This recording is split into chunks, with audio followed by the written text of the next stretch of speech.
serious this problem is. So we appreciate your intensity and focus on not just the southern border issue, but what's happening on our northern border as well. And we both know seeing is believing. Yep. Please, let's open our eyes. Let's go down and look at it. Thank you. Thanks, Chairman. Chair, I think the gentleman wants to make the chair now recognizes the gentlelady from California, Ms. Kim.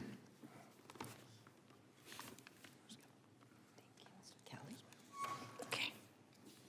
Thank you, Chairman Jordan and Ranking Member Nadler. I want to thank you for holding today's Member Day hearing and allowing me to come and talk about some of my legislative priorities.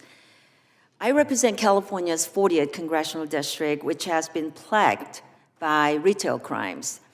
We see businesses victimized by large-scale thefts, it seems like every week. And these thefts are often part of a broader scam to steal goods, front them online or overseas, and launder money for criminal organizations.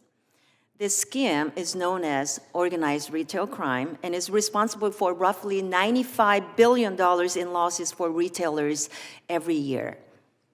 The California Highway Patrol has set up a task force to better respond to organized retail crime and to work more closely with local jurisdictions to crack down on organized retail crime, but guidance and assistance from the federal government is limited.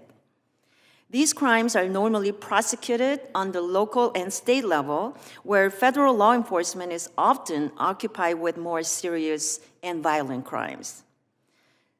While I understand that federal law enforcement is not the most equipped to respond to retail theft cases, I do believe that the federal government can play a role in supporting state and local law enforcement, especially in cases of organized retail crimes where stolen goods or laundered money crosses intrastate or interstate lines.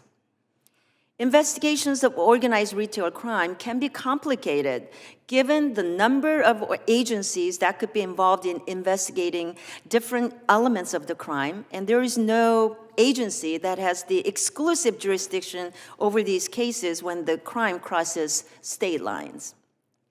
Since organized retail crime crosses different jurisdictions, federal enforcement agencies should be able to strategize on how to best support state and local enforcement in combating these crimes.